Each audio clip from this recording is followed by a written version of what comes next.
Vamos abrir as nossas Bíblias, lá no Evangelho de Jesus, capítulo de número 8, do 21 ao 30. Enquanto você procura o texto, vamos assistir o vídeo, que é o vídeo introdutório da nossa série de João, e após o vídeo, nós vamos para a exposição do texto sagrado. O Evangelho de João, a pérola mais preciosa do Novo Testamento, revela a promessa mais grandiosa de Deus, a vida eterna em Cristo Jesus, o Verbo que se fez carne e habitou entre nós. Em suas páginas, somos convidados a um banquete espiritual, onde a água se transforma em vinho, os cegos enxergam, os mortos ressuscitam e a luz dissipa as trevas. Através dos 7 sinais milagrosos, João nos revela a divindade de Jesus, o Messias prometido. Mas João vai além dos milagres.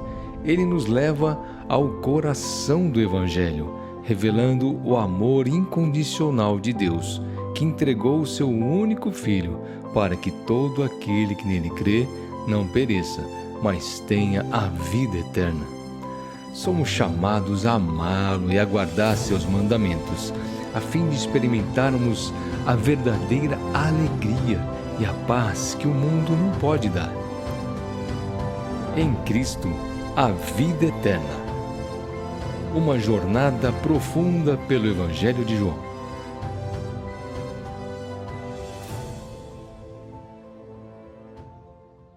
O texto nos diz: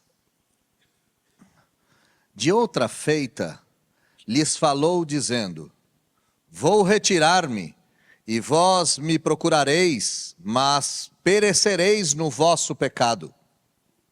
Para onde eu vou, vós não podeis ir.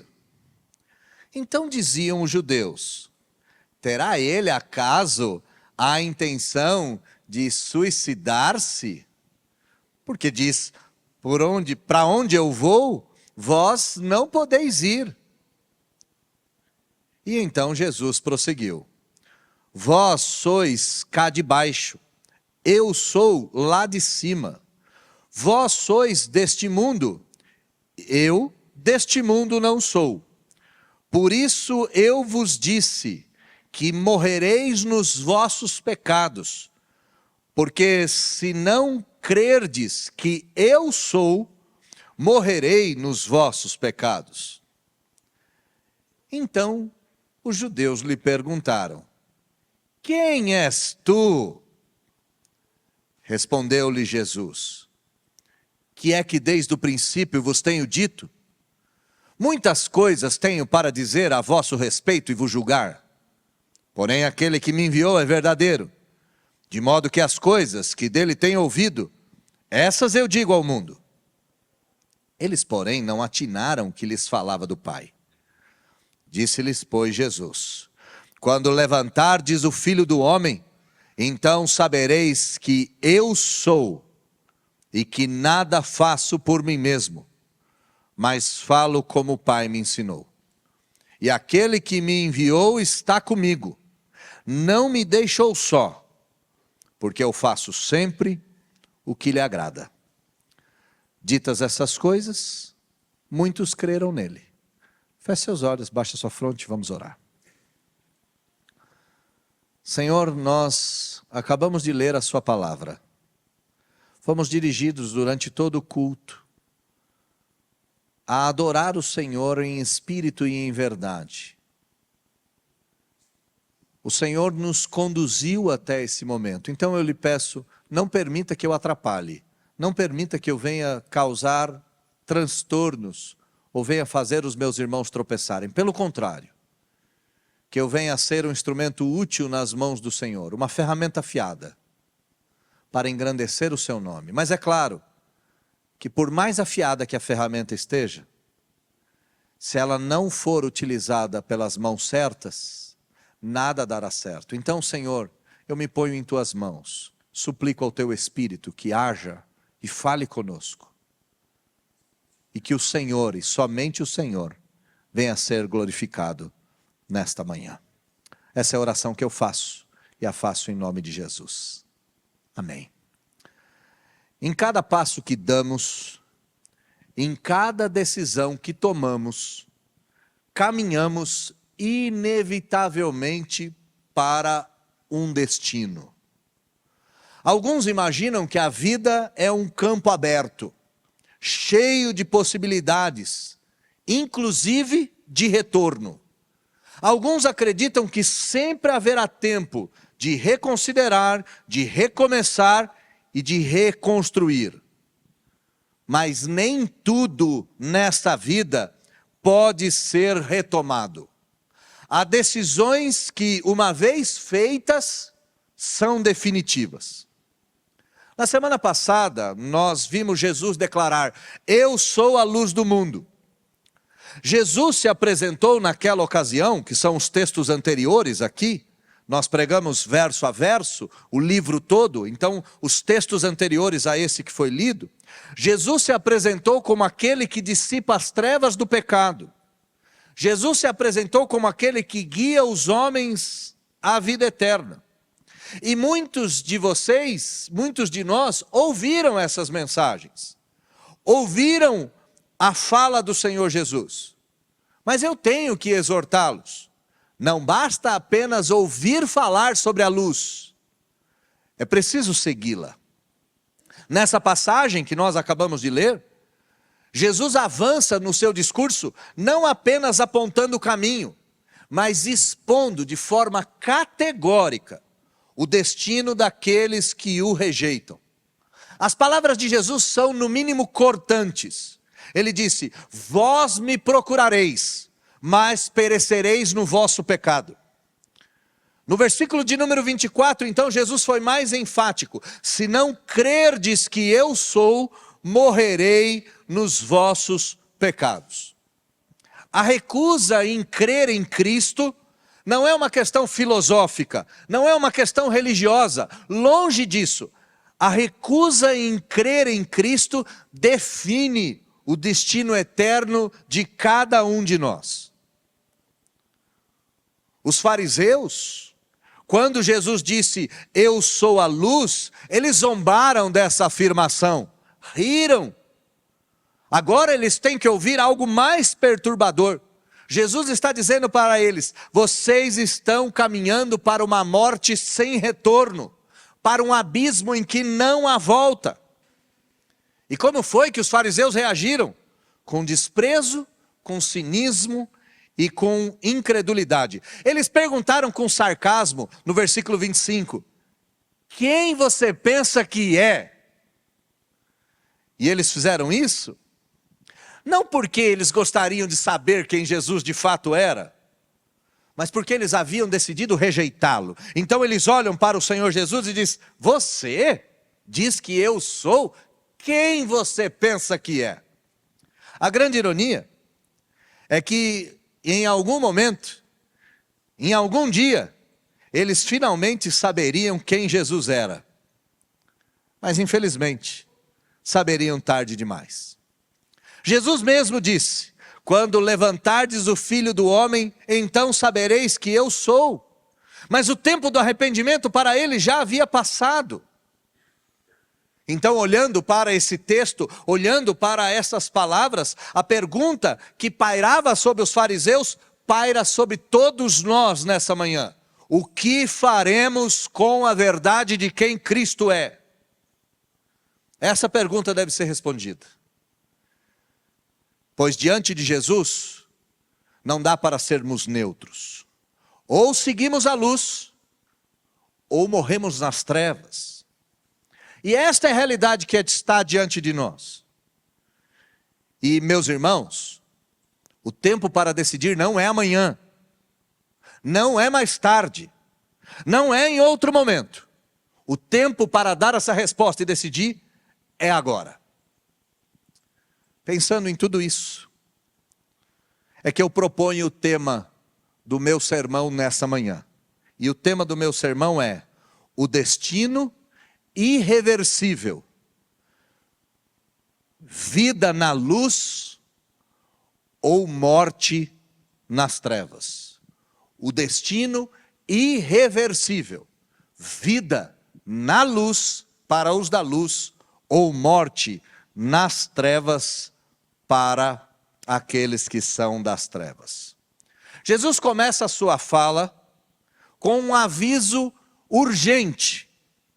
E esse aviso declara que o pecado conduz à morte. Versículo 21. De outra maneira lhes falou dizendo. Bom, qual foi a maneira anterior? Exatamente os versículos de 12 até o versículo de número 20, onde Jesus declara que ele é a luz do mundo.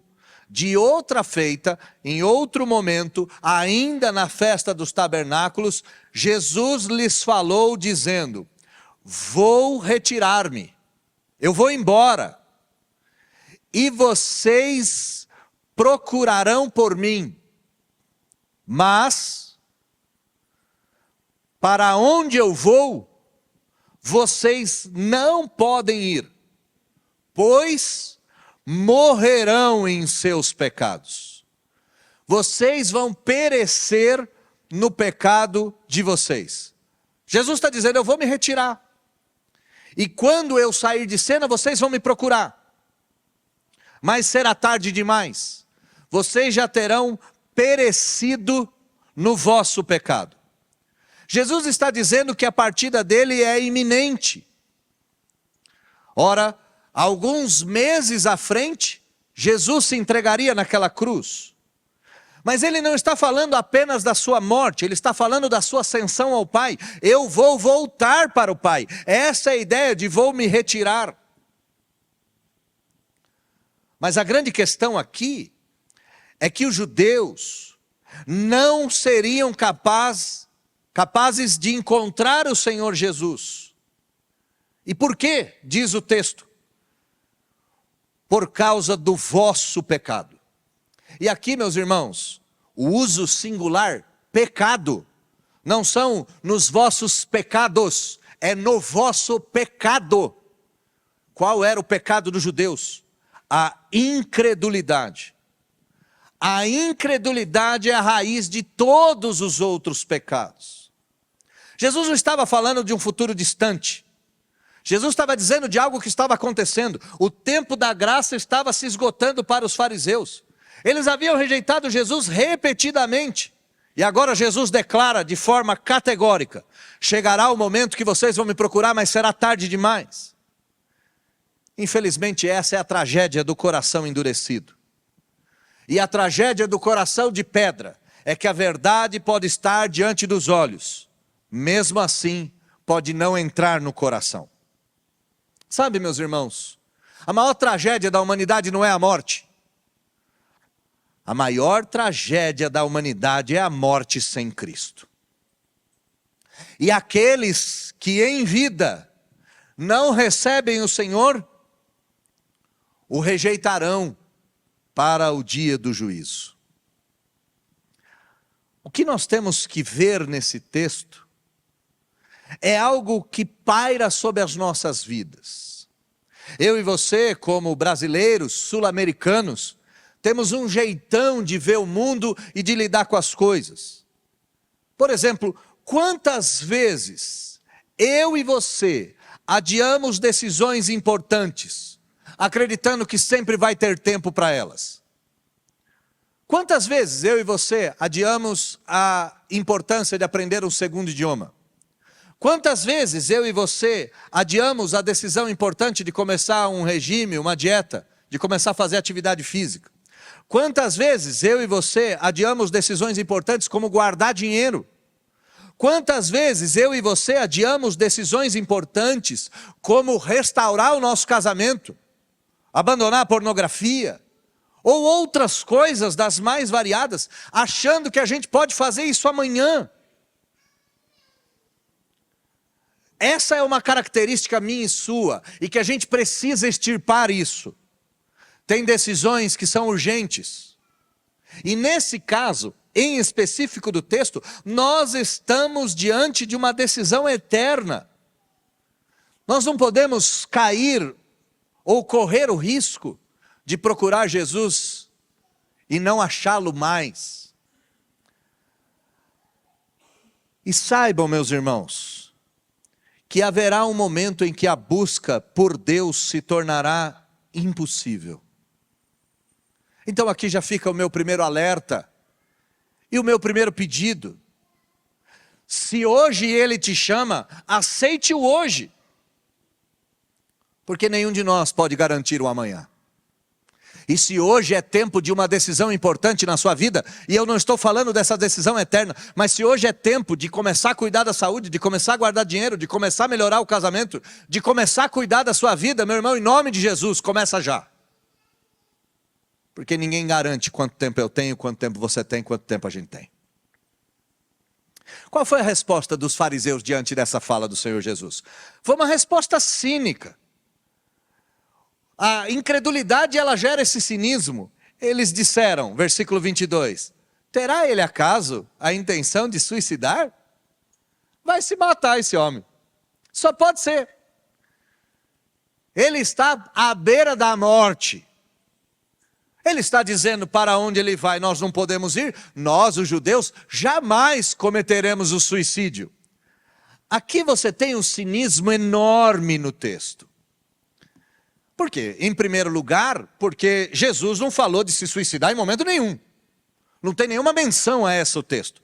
E em segundo lugar, os judeus encaravam Jesus como fraco, como alguém inadequado, como um usurpador, um ladrão da fé. Então eles olham para Jesus e dizem, esse daí certamente vai dar cabo da própria vida. Ao invés de se arrependerem, distorceram as palavras do Senhor. E ao atribuir ao Senhor Jesus a possibilidade de suicídio, eles estão afirmando que Jesus é um pecador, porque assim como na nossa cultura, na deles, o suicídio era visto como um pecado extremo. Eles estão sugerindo aqui, em outras palavras, que Jesus está condenado e o destino de Jesus é muito pior do que o deles. Para onde você vai, a gente não vai? Lógico, você vai se suicidar. Nós não. Nós somos da vida eterna. E diante do cinismo dos judeus, nós temos a ironia de Deus. E qual é a ironia de Deus? Quem estava caminhando para a morte eterna eram eles, não Jesus. Quem está caminhando para a morte eterna são eles. O Senhor não. A cegueira espiritual é extrema. Eles rejeitam a verdade e pior, escarnecem dela. E aqui está o retrato do coração endurecido. O coração endurecido ignora a verdade e zomba dela. O grande problema é que quando o coração se fecha para a verdade, a vida toda perece. Até as palavras da vida não são atendidas. E no lugar da aceitação, surge o deboche. Aqui, irmãos, eu quero conectar a nossa vida com essa história dos judeus. Será que nós também estamos tratando com leviandade aquilo que deveria despertar o terror? O fato de Jesus dizer, eu vou, e o lugar que eu vou vocês não vão, deve causar em nós pavor. A mera possibilidade disso deve nos deixar aterrorizados. Mas talvez nós estejamos endurecidos pela sociedade. O uso contínuo de bebida alcoólica leva à morte, e a gente olha para isso e dá de ombro. O uso indiscriminado do tabaco leva à morte. O uso indiscriminado de medicamento leva à morte. Comer fast food o tempo todo leva à morte. Não praticar atividade física leva à morte. Não estudar e exercitar a mente leva à morte. E todos esses avisos são tidos para nós com desprezo. Ah, morte o quê? Amanhã eu faço. Bom, se a gente está fazendo isso com as coisas ordinárias, eu poderia perguntar, será que nós não estamos fazendo isso para as coisas extraordinárias? Como no caso aqui, a proposta da salvação? Se o Evangelho não for para nós uma verdade que transforma, ela será uma sentença impossível de ser ignorada. E Jesus vai dizer isso. Olha comigo o versículo de número 23 e 24. E prosseguiu: vocês são daqui de baixo, eu sou lá de cima. Vocês são deste mundo, eu não sou deste mundo. E é por isso que eu estou dizendo para vocês que vocês morrerão nos seus pecados. Porque vocês não acreditam que eu sou. E eu não sei se você reparou, dá uma olhada aí no versículo 24 da sua Bíblia. Olha com atenção o versículo de número 24. Em que tipo de letra, minúscula ou maiúscula, está o eu sou da sua Bíblia? Minúscula ou maiúscula? Maiúscula. Nos originais aqui a ideia é eu sou. Eu sou de Moisés lá atrás, da sarça ardente. Jesus está dizendo claramente: se vocês não acreditarem que eu sou Deus, de fato morrerão nos seus pecados. Jesus começa dizendo: eu sou lá de cima, vocês daqui de baixo. E ele não está falando de nenhuma localização geográfica. Ele não está falando que ele é do norte de Israel, da Galileia, e eles são do sul. Ele não está dizendo que ele é da montanha e os demais são da planície. Não é isso que ele está dizendo. Ele está dizendo: eu sou do alto, a minha origem espiritual é do Pai. No princípio era o verbo estava com Deus e o verbo era Deus. Foi assim que João começou o seu prólogo desse evangelho. E vocês? Vocês são daqui de baixo, vocês são mundanos, vocês são bestiais. Mas para transcender esse abismo entre lá de cima e aqui de baixo, vocês precisam acreditar que eu sou. Vocês precisam acreditar que eu sou. A mesma afirmação da divindade no livro de Êxodo é a afirmação que Jesus faz no Evangelho de João. E essa é uma afirmação que mostra que ele é Deus. Irmãos, não existe meio termo. Ou somos de Deus ou somos do mundo. Mas como que a gente sabe disso? Tudo depende se aceitamos que Jesus é Deus ou se rejeitamos que Ele seja o eu sou. A nossa vida, ou ela é do céu ou ela é do mundo. E o que determina é a posição que Jesus está. E a gente pode responder como os fariseus responderam. Dá uma olhada no versículo de número 25, a primeira parte. Então lhe perguntaram: quem és tu? Quem é você? Presta atenção na cena. Jesus está dizendo para eles: eu sou Deus, tá? Aqueles que não acreditarem que eu sou Deus, vão morrer nos seus pecados. Essa é a fala de Jesus. Não tem nenhuma variação da possibilidade de Jesus estar dizendo outra coisa. Ele está dizendo: eu sou Deus. Como que os fariseus responderam? Quem? Você? Você não. Você não passa do Galileu, você não passa do Nazareno, você não passa do filho do carpinteiro, ou pior, você não passa do filho da prostituição. Sua mãe ficou grávida e ninguém sabe quem é o pai. Os judeus já tinham dito isso nos versículos anteriores. Quem é teu pai? Eles perguntaram para Jesus. Quem é teu pai? Você não sabe quem é teu pai. Então aqui eles respondem com o escárnio mais profundo.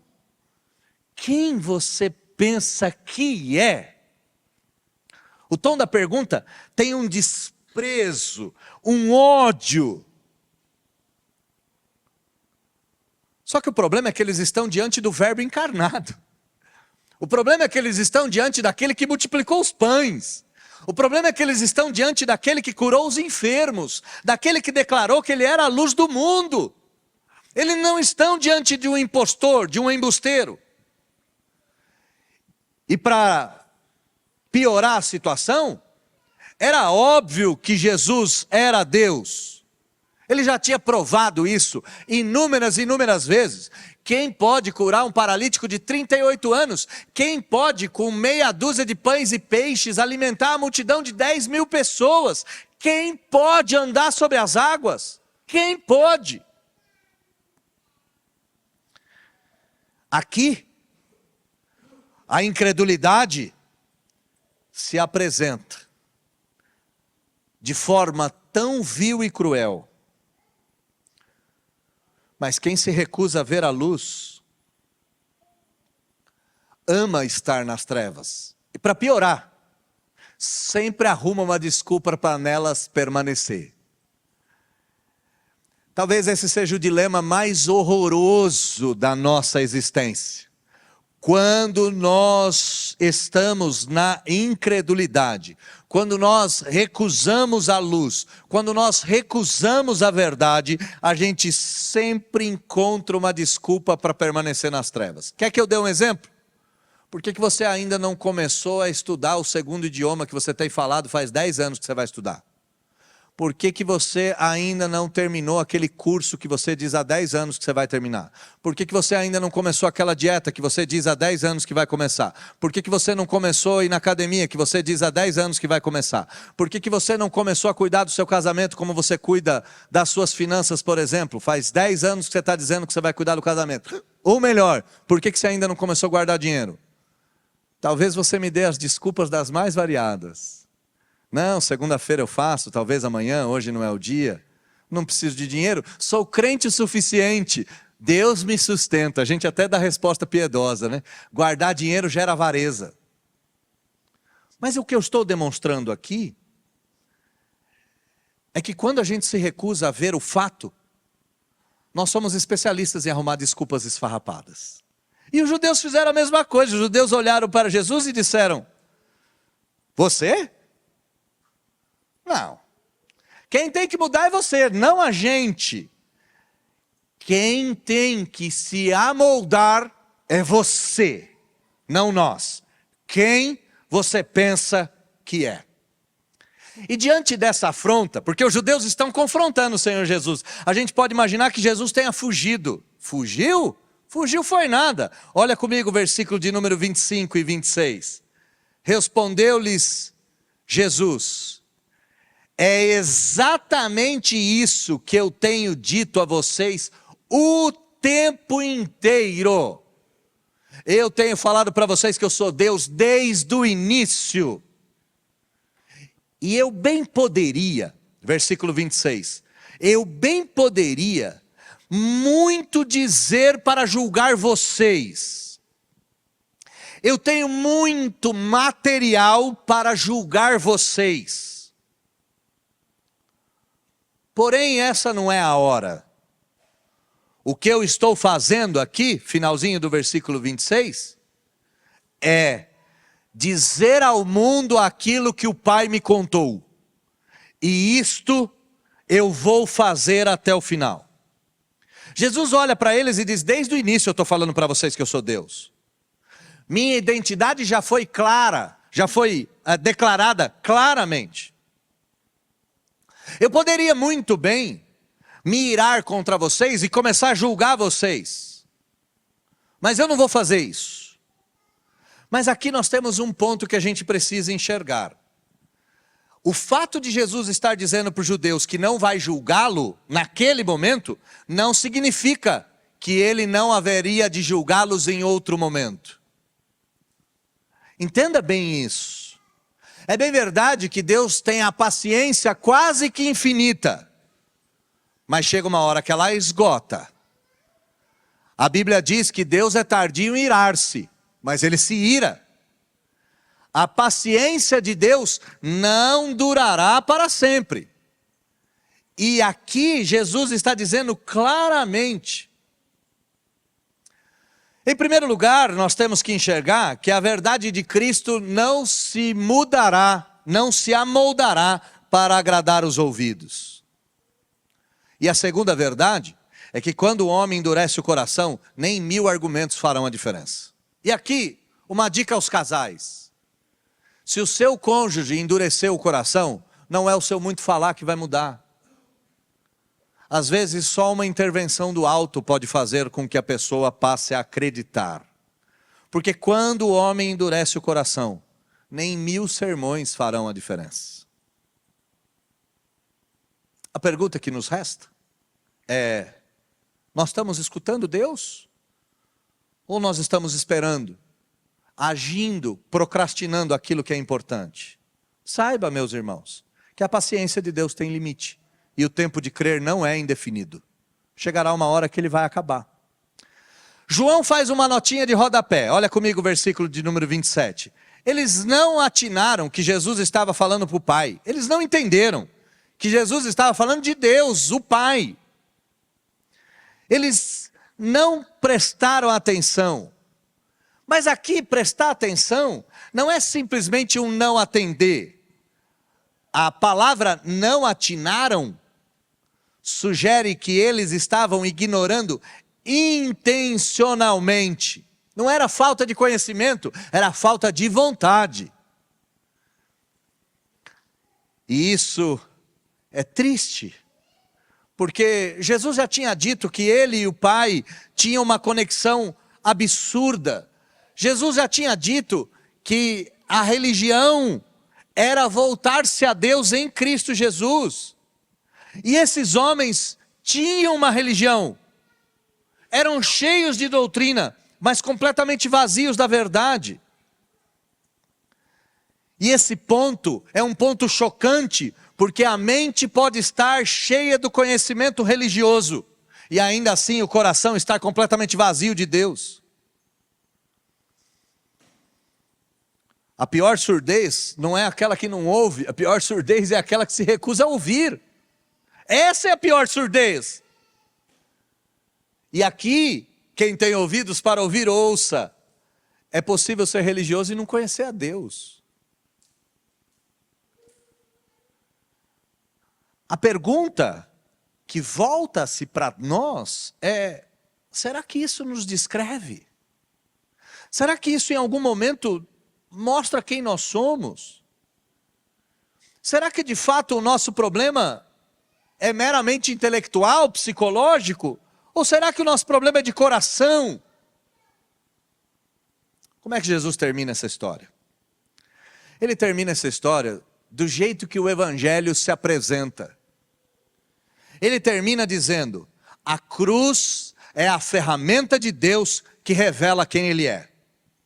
Esse é o ponto. Olha comigo o versículo de número 28 e o 29. Disse-lhe, pois, Jesus: quando levantardes o Filho do Homem, então sabereis que eu sou. E eu sou aí no versículo de número 28, está em letra maiúscula também? Está em letra maiúscula, é o mesmo eu sou de Êxodo, tá? É o mesmo eu sou. Sabereis que eu sou, e que nada faço por mim mesmo, mas falo como o Pai me ensinou.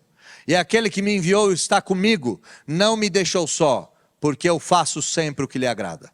Quando vocês levantarem o Filho do Homem, saberão que eu sou Deus. E que até agora eu não fiz nada de mim mesmo. Mas eu falei exatamente o que o Pai me ensinou.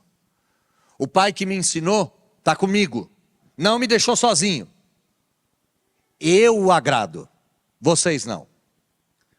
A ideia aqui, Jesus está apontando para o eu sou, lá em Moisés, e aqui ele está apontando para a serpente de bronze.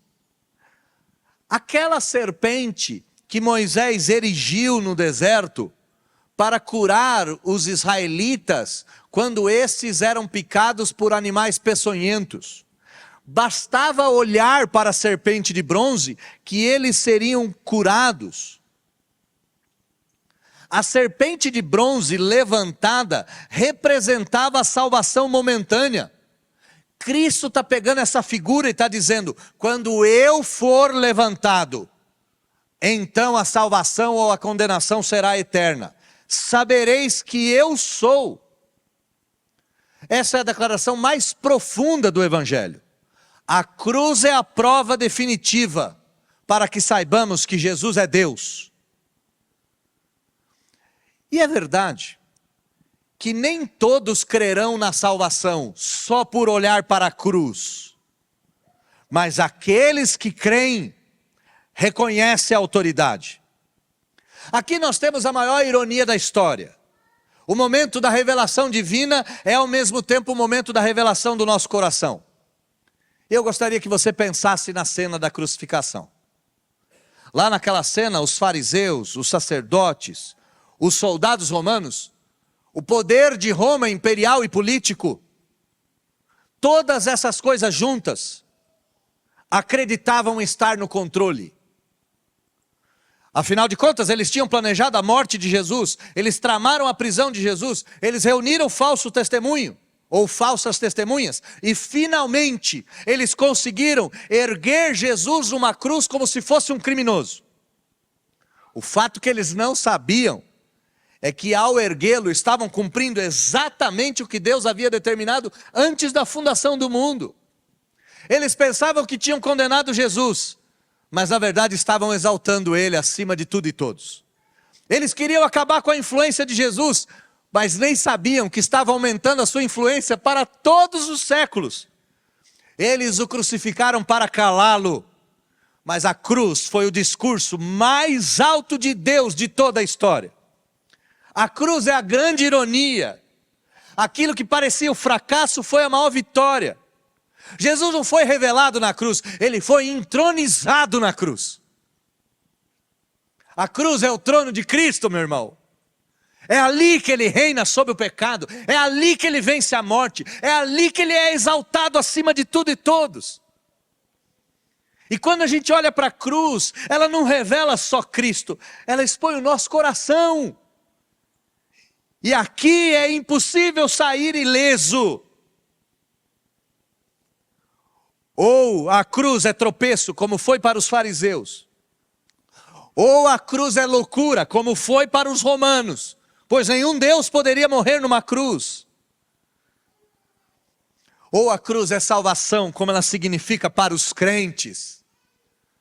Meu irmão, se a cruz de Cristo é a tua cruz, você aceitou que Ele é o eu sou, você se rendeu a Ele.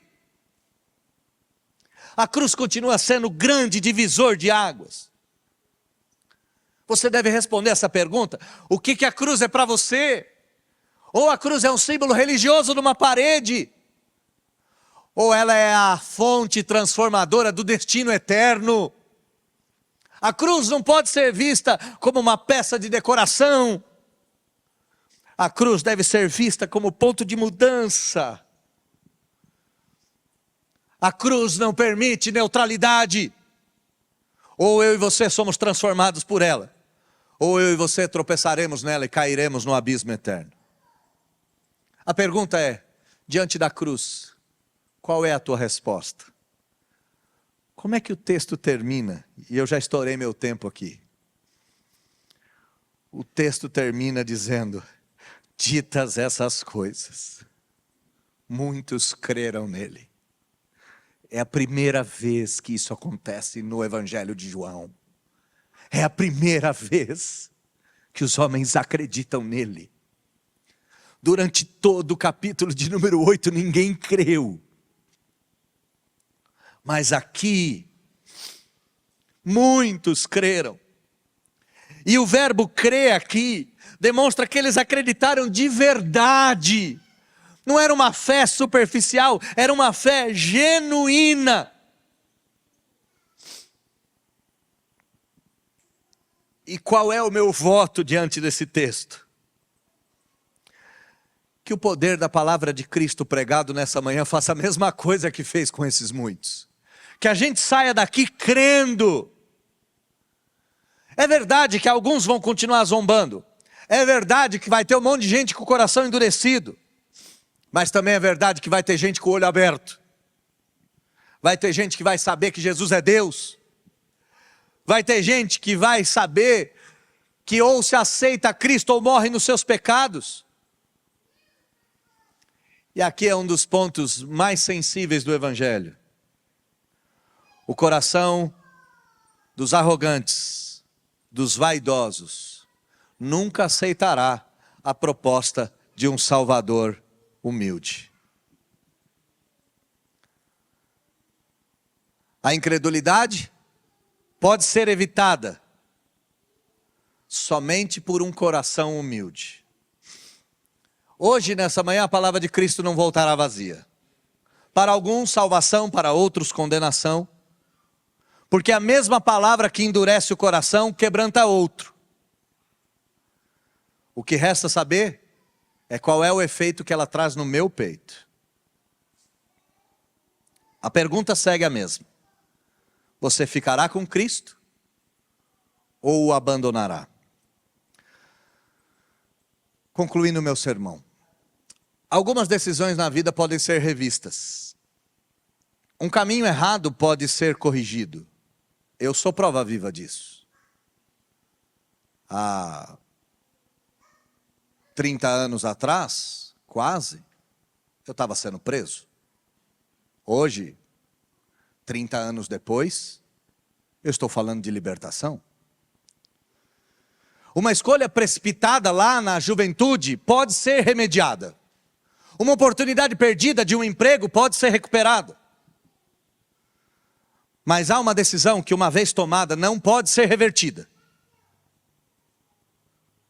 E as palavras duras do Senhor Jesus se encaixam nisso. Se não receberdes o eu sou, morrerei nos vossos pecados. O que poderia ser mais terrível que essa sentença? É que essa morte não é física. Porque a morte física será enfrentada por todos. Essa morte é eterna. A pergunta que Jesus fez aos fariseus é a pergunta que ele faz a nós outros. Para vocês, eu sou ou não? Para alguns, profeta. Para outros, líder moral. Para outros, líder político. Para outros, um sábio. Para alguns, um impostor. Mas para os crentes, o verbo encarnado de Deus, Deus conosco. A questão não é quem ele é, mas a questão é o que a gente vai fazer com essa verdade. Jesus voltou ao Pai, está à destra de Deus Pai Todo-Poderoso, aguardando o dia da volta. E nós? Para onde iremos? Se a morte bater na nossa porta hoje, para onde nós vamos? A resposta a essa pergunta não pode ser dada amanhã. A resposta tem que ser respondida hoje. E se você rejeitar a proposta da salvação, morrerá nos seus pecados. Mas se você crer, você terá vida eterna. A luz continua brilhando. A água da vida continua rolando. A cruz de Cristo continua erguida. Não há terreno neutro. E a decisão é sua. Escolha, pois, a vida para que tudo te vá bem. Ou permaneça nos vossos pecados, pois nele certamente morrereis. Feche seus olhos, baixe a sua fronte.